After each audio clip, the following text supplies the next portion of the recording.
Welcome to Biz Ed Made Simple. In this video, we're running through Paper 3 A-Level Business Studies, Cambridge, the 9609 code. Now, it should be a quick one because we're really in this exam building on the skills we've learned in Paper 1 and Paper 2. Therefore, if you haven't watched the videos on Paper 1 and Paper 2, you must go back and watch those first, otherwise it won't make a lot of sense. Should be nice and quick, this one. So I'm going to follow the same format as before. Down to the bottom here below, you're going to see I'm going to run through the structure of the paper, talk about active reading again, chain of analysis again, because it's everything in here, and then look at the different styles. We've got 8 markers, we've got a mix of 1 to 4 markers, calculations, and then we've got 12 markers of 2 subtly different styles, but still the same styles from before.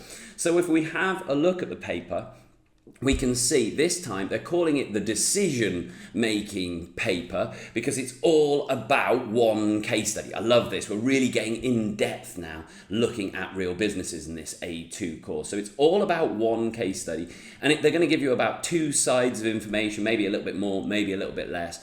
2 sides of information, and then you're going to have 1 hour and 45 minutes to get 60 marks. If we look at the timing of that, went the wrong way, if we look at the timing of that, that's 1 hour and 5 minutes for 60 marks. Therefore, you want to be roughly working at about 1.5 minutes per mark. Therefore, 12 markers taking you about 18 minutes. That will leave you 15 minutes, and that 15 minutes is absolutely crucial because it's where you'll be spending 15 minutes reading the resource. The 18 minutes on those 12 markers includes the planning time, and a good chunk of that time should be on planning, but we'll come back to that. Now, if we look at the breakdown of the questions, the questions for the first time come in an answer booklet, so they're spread out, you write next to the question, which is quite nice, but I've cropped them together to see all of them. This is the typical format they follow. As ever though, they can change it, they can do what they like, this is just the normal way they do it, so be prepared for everything. We're going to see they're going to start with 2 8 markers. So far, question 1 and 2 have both been 8 markers. Same style as in paper 1 and paper 2. They're analyze questions. Then 3 A and B are going to be calculations. That could be a 4 marker. It could be 2 2 markers. This one happens to be a 1 and a 3. Those calculations now are in A2. The A-level stuff could be pretty tricky. And then we're going to have a 12 marker that relates to the calculations that you've done. So a decision to make based on those calculations, but not only on those calculations. Then we come to question 4, same format as question 3. And this one you can see there's 1 calculation of 4 mark and then a 12 marker that relates to this calculation and everything else in the booklet. And then finally, a third 12 marker, so a lot more evaluate at A2. You really need the opinions, as we said, a 12 marker that relates to everything in the case study. Now, why do we need 15 minutes for read? Well, again, go back and watch this exam reading hints. Everything here is about understanding the case study, and therefore it's not reading with a highlighter. As I say in this, I hate highlighters. It needs to be active reading, it needs to be scribblings, it needs to be drawings. You need to engage with the text because you cannot have an opinion on something that you've only read on a surface level. You want to feel like you know the business. Everything explained in that video. I'm going to add one thing though. In the examiner's report, they say something that I don't agree with. Now you can ignore me if you like, but they say that it's best that you read the questions first and then read the resource afterwards. Now I absolutely don't agree with that. Maybe I'm wrong, but I absolutely don't agree with that, and here's why. I think that what happens is if you read the questions, you then tend to read the resource, looking out bits that are directly relevant and kind of not worrying about the other parts so much. Now that is wrong because they don't put anything in there for fun. Everything that's in there, it might not seem at first glance that it's relevant, but it will be relevant in some way. So I say don't do that. I say read it, think about it carefully, and then afterwards come to the questions. Already have your opinions generally about the business before the questions. That also will calm your nerves because what you'll find is you'll have an opinion, you'll read it and go, hey, this is a terrible decision to expand. And then when that question evaluate comes up, do you think they should expand? You get confident, say, yeah, I had a grip of that, I've already thought about that, I had an opinion. And then you know where to go back to in the section to have another look. So reading is the key to this exam and the key to A2 as a whole. The other key though, just like all the way back in AS, paper 1 and paper 2, is the chain of analysis. I'm not going to keep repeating myself. Go back and watch that video. Use the app that I've created, but we need to get in there in this system of chain of analysis. Just a reminder, I've put in my chain of analysis 4. They're pretty keen on saying 2 or more, maybe 4 is excessive, and you've got to be careful you don't do too much there and forget to evaluate. So maybe 3, but I'm working on the basis of 4 is good, but don't do it at the expense of good evaluation, because most of these marks are coming for evaluation in the 12 markers. Okay, so now let's jump into the 8 markers, and you can see this is a standard 8 marker from this paper that I just showed up. Analyse how 2 legal changes planned by the government will impact FWB. The rubric is the same as with paper 1 and paper 2, so it's the same style. 2 marks for knowledge, 2 for application, and of course the application is coming from the case study, FWB, and then the analysis is developed analysis, 4 marks. So you're going to follow the same structure that we've done. We're going to have an intro, we're going to define the key terms to get you 2 knowledge marks, and then we're going to have 2 paragraphs, just 2, the however is optional, no more than 2 it says in the examiner's report. Quite often people are putting more than 2, that's crazy, it says 2, you need 2 paragraphs, 2 chains of analysis. And of course, because it's the case study one, give a real business example. That example needs to come from the case study. Fill it with that. And that will come naturally, I firmly believe, if you've read it carefully with that active reading. Then comes on to the calculation questions. Now, there's no getting away from it. The calculations are going to be difficult. It's a big step up from the AS to the A2.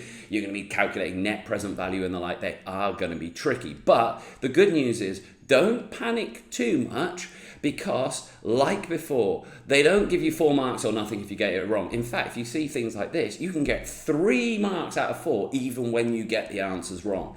So going back to that good technique, put your work in clearly. Always write the equations that you're using, because you'll get a mark for that, writing the equation. And then reminder that they really like it, and I do as well, when you underline or put your answer in a box. There's nothing worse as a marker coming and going, where's the answer here? It's scattered around the page. That just drives people mad. So put the answer in a box, show all you're working. Same practice that we've done all the way through business studies. Then finally onto the 12 markers, and as I said before, there are 3 12 markers. We've got the 12 marker in question 3, the 12 marker in question 4, and the 12 marker in question 5. But there's 2 styles, not really, but they're 2 slightly different. These, as I said at the start, these 12 markers for C question 3 and for B question 4, these are going to relate to the information above, to the calculations you've done above, and then this 12 marker is just a general business in the whole. Let's look at the first style. So with this one for 3C, you'll have calculated these 2 things and then evaluate the usefulness of the concept of elasticity of demand to FWB when deciding the new marketing mix. Same rubric as before, 2 marks for knowledge, 2 for application, 2 for analysis. So this is where don't go too far into those chains now. There's not a huge amount of marks for the chain of analysis, but they're still essential because they help you evaluate. But maybe you don't want that full chain here. Just be aware there's only 2 marks for analysis and there's 6 marks for evaluation. 6 marks. So that is half of the marks coming from evaluation now. Okay, to do that, a little bit of advice with this. Yes, we really want to base it around the calculations. That's why it's a sort of follow-on. But the answer doesn't only come from that. You might have a counterpoint that comes for a different section in it. But you should aim to really, because they wouldn't put the question here if it didn't relate. So they really are thinking it will relate to these questions above. Which takes me through, well, what about, as quite happens, that you couldn't calculate these? You didn't know the answer, you got stuck. My little bit of advice, take it or leave it. I think it's almost worth putting a guessed answer that perhaps you know is wrong, because I think it's going to be really difficult to evaluate if the answer to this is crucial to it and you don't have an answer. You're going to miss it. Whereas if you just make up an answer, we've got own figure rule. It means they will credit the answer that you put. They won't double penalise you. They've already dropped you marks because you got this wrong. They won't then drop you marks in the essay because you got it wrong twice. So have a guess at that, and then that probably will give you a little bit more to work with in this question. That's my advice to it there. Key to this is the evaluation marks. So we're following the same structure here. like we said though, now there's only 2 marks for analysis. Perhaps you don't need all of this. This means, which leads to, therefore, and consequently. Perhaps you could drop that down a little bit. Your decision, you're going to get used to it when you practice. This is just an outline that you can adapt and change. But the key to this will be these mini conclusions heavily related to apps. So even within the paragraphs, you are getting these evaluations. You don't want to leave your 6 marks just down to that final conclusion. You want to have these mini conclusions and a bit of balance in there, however, as well. All of this explained in the previous videos then.